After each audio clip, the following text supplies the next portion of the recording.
For the past 16 years, New York Disaster Interfaith Services has been helping New Yorkers recover from disasters. And when Irma and Maria hit Puerto Rico, we knew that those communities here in the city would want to help, but we also knew that people would come to the United States mainland and here in New York specifically for help.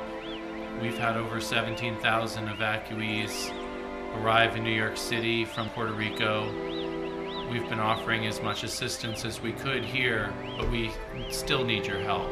The islands still suffer from a lack of power, potable water, safe housing, and of those that have come here, 60% need help resettling, and about 40% need help trying to figure out how to rebuild and return. So please be as generous as possible and donate to our Puerto Rico recovery efforts.